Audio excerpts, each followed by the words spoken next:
Sofa pillow.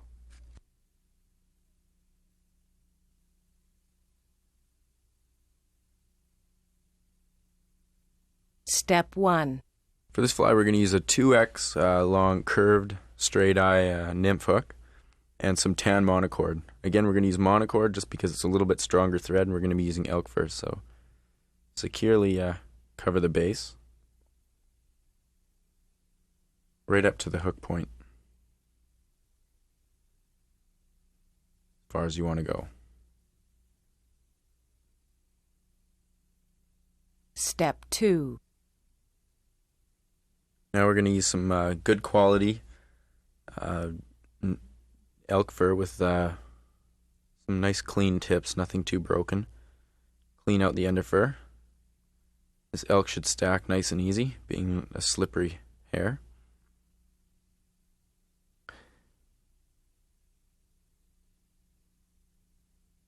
You can see the curve of the elk fur, all curved in one direction.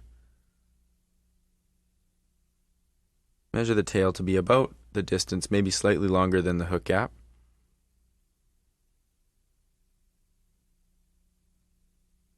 Now we can tie these butts in here, or we can extend them all the way to the end of the hook, right to the hook eye.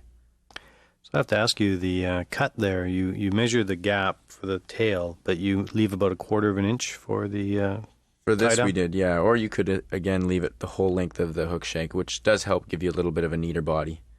And we're compressing the hair there with the thread and then unwinding it in order to keep it laying flat. Step 3. Now we're going to take a saddle hackle in a furnace or brown, which is almost the same anyway, and work our ways a little ways from the tip of the feather so we don't have such a brittle quill, and trim it and lay it so that the underside of the feather is facing up or towards us. Step 4. Now we're going to add some dubbing. You can use either some poly yarn or this is an Antron, orange Antron dubbing. Either or, something in a little bit more buoyant material.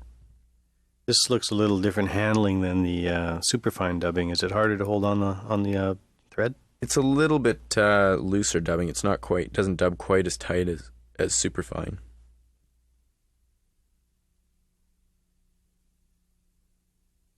Use my finger as a guide just to help press the dubbing back a little bit.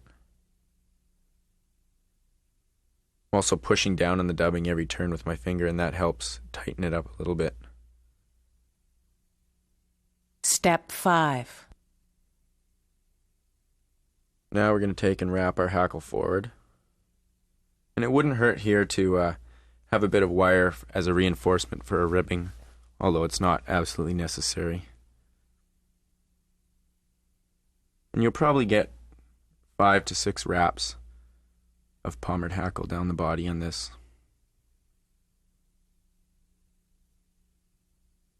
And trim that nice and clean, making sure it's securely tied in and it doesn't slip out. Always put a few more wraps on it. Now you have the option of trimming the top of the fly if you'd like. Just helps the wing lay a little bit closer to the body. Step 6. Now for the wing, we're going to grab another cluster of elk fur and definitely get rid of all that underfur. This is nice because it has a nice curve to it, and the hairs are nice and shiny and not broken or dull. Stack it. It should stack easy, being slippery. This is important that we get the curve to lay over the back of the fly. When it comes out of the stacker, it should be all laid in the same direction.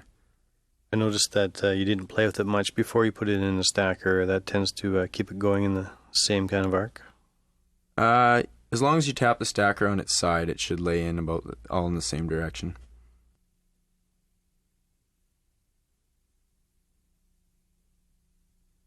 How long is this compared to the shank?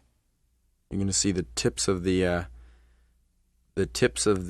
elk fur wing should lay about halfway to or close to the very end of the tail.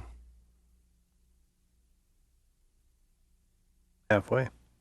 There it is, halfway. Make sure those butts are tied down secure. This is to make sure that the wing doesn't slide around. There, I compress that and take my thread off it, and this will help keep your wing laid down. It's a pretty good trick when using elk or deer fur. Step 7. And now we're going to use 2 saddle hackles, very similar to the ones we palmered down the body. We use 2 just it creates a little bit more bulk, a few more fibers per square inch sort of thing. Trim off all that fibers close to the base of the hackle. And tie those in again with the underside of the feather facing you or facing up. And securely tying those butts. The butts of the hackle are always quite slippery, so you want to make sure you've got some good wraps on top of them to keep them from pulling out on you. Here we're going to wrap both feathers together. And always pull back your previous turn, and that way it keeps it out of the way and you don't end up wrapping those hackles down, or those fibers. Keeps them all standing up straight. Yeah, it keeps them all standing up straight and doesn't get pressed down sideways or anything. Right up to the hook there. It's always a good idea to kind of pull your thread back into the body of your fly, just like that, and that way it keeps the eye clear of any fibers. And sinks your thread nice and deep in down to the hook shank. Living dangerously, trimming right at this point. Yeah.